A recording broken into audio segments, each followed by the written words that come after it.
Il y a quelques jours à peine, on aurait pu croire que le projet de tramway allait dérailler à Québec, mais voilà qu'il semble revenir sur les rails. Olivier, le tracé de la ville dont vous nous parliez hier, justement, semble obtenir la faveur du gouvernement. Oui, cette proposition qu'on dévoilait hier à ce bulletin a entraîné, Bruno, un important déblocage, un déblocage majeur. C'est ce que des informations gouvernementales nous ont indiqué cet après-midi. Et si je me trouve ce soir dans le secteur Legendre, c'est que c'est ce secteur-là, dorénavant, qui nourrit les discussions.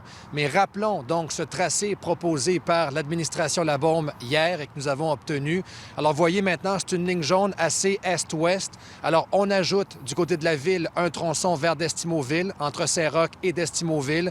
Ça, c'était demandé de façon assez pressante par la CAQ depuis des mois. Alors, la ville dit oui. Mais pour faire ça, on abandonne malheureusement le tronçon nord, l'antenne nord qui desservait notamment Lairet et Charlesbourg. Mais Legendre maintenant, parce que la ville tenait et tient toujours au secteur Legendre.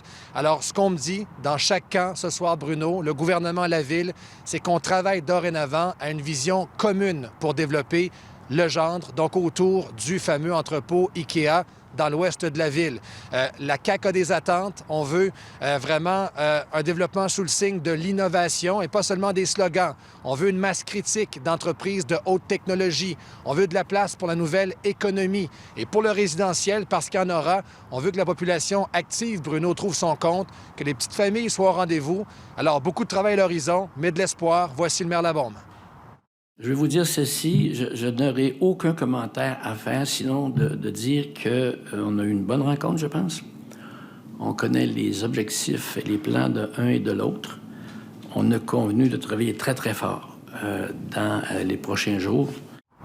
Mais là, vous nous avez donné une information concernant Charlesbourg et Olivier. Le gouvernement veut absolument dissiper l'impression qu'on pourrait avoir que la banlieue nord pourrait perdre au change avec cette nouvelle mouture. C'est important, ça, Bruno. Une source gouvernementale m'a très clairement indiqué cet après-midi que la périphérie est importante et qu'il y avait un projet présentement en préparation au ministère des Transports pour le nord de Québec. Alors, pensez à Val-Bélair, Loretteville, Saint-Émile, Charlesbourg. On le connaît, le nord de la ville, mais aussi la périphérie plus large, Lac-Beauport, Stoneham.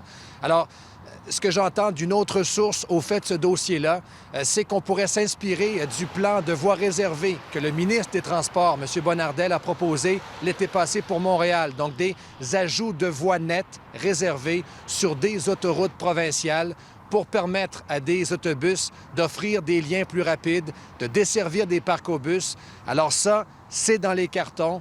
Et on dit donc qu'on y travaille activement du côté de la CAQ. Beaucoup ce soir, Bruno, de pièces en mouvement, vous l'admettrez. Voilà, on va continuer de suivre ça de très près, comme on le fait toujours. Merci, Olivier.